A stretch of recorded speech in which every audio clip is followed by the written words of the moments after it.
Sir Lindsay Hoyle has never revealed how he voted in the UK's referendum on EU membership.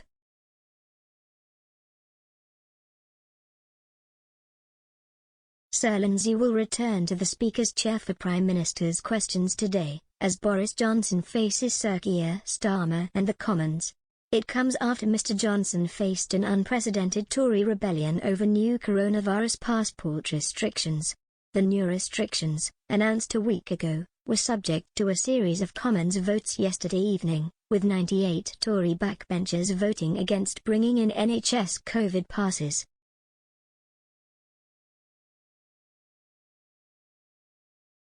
While the vote passed comfortably, along with separate votes on new face mask rules and self-isolation guidelines, Mr Johnson had to rely on the support of Labour.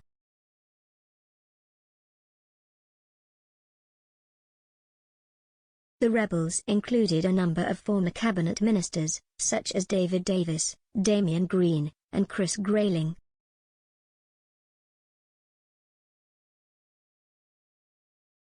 Mr Johnson required an 11th-hour charm offensive to push the vote through, telling the Tory 1922 committee that the Omicron variant had forced the government's hand.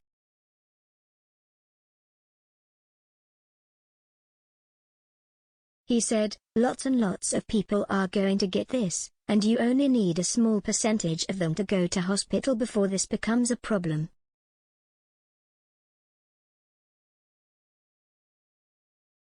Sir Lindsay, who will be at the centre of proceedings, has been Speaker of the House since 2019 and in that time led Parliament through a number of fearsome votes on Brexit.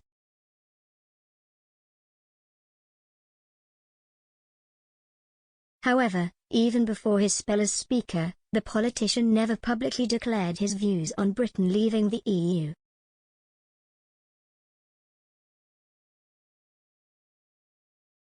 By convention, both speakers and deputy speakers refrain from voting on any motion in the Commons.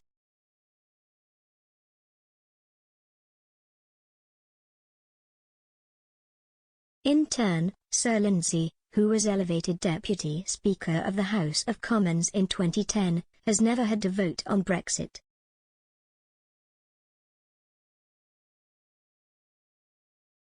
When he became Speaker, Mr Hoyle had to formally resign from the Labour Party to ensure impartiality as he presided over Parliament.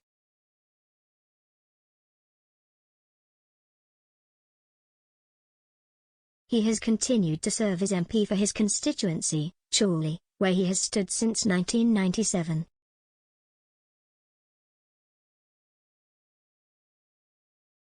Despite his neutrality and the ambiguity that surrounds Mr Hoyle's Brexit vote, the Speaker has clashed with the Prime Minister on a number of occasions.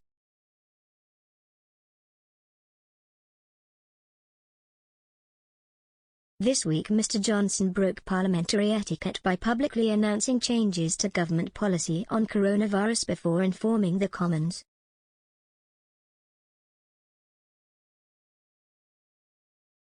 Though the Speaker was informed in advance that Mr Johnson would make a televised address, he was surprised that the Prime Minister did not make a subsequent Parliament address.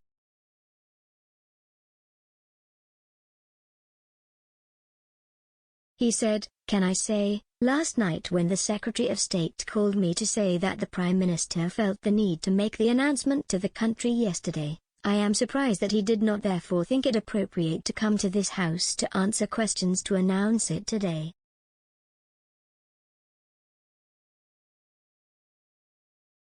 I have got to say I have respect for the Secretary of State for Health, but I am really disappointed that once again this House has become second runner-up to TV news.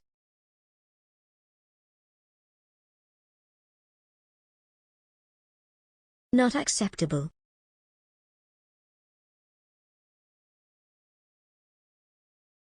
If this is a game we are going to play, we are going to have to play hardball.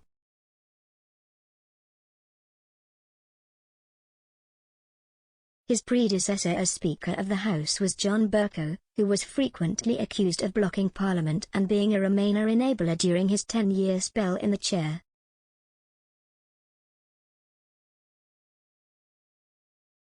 Mr. Bercow denied Brexit bias but frequently clashed with the government and strongly opposed Mr. Johnson's attempts to suspend Parliament for 5 weeks to meet the Halloween Brexit deadline.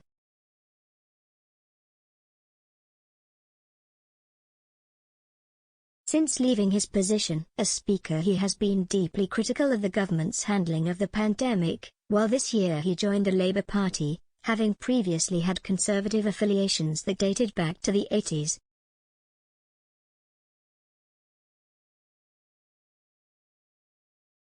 Upon joining Labour, Mr. Bercow accused Mr. Johnson's Tory party of being reactionary, populist, nationalistic and sometimes even xenophobic.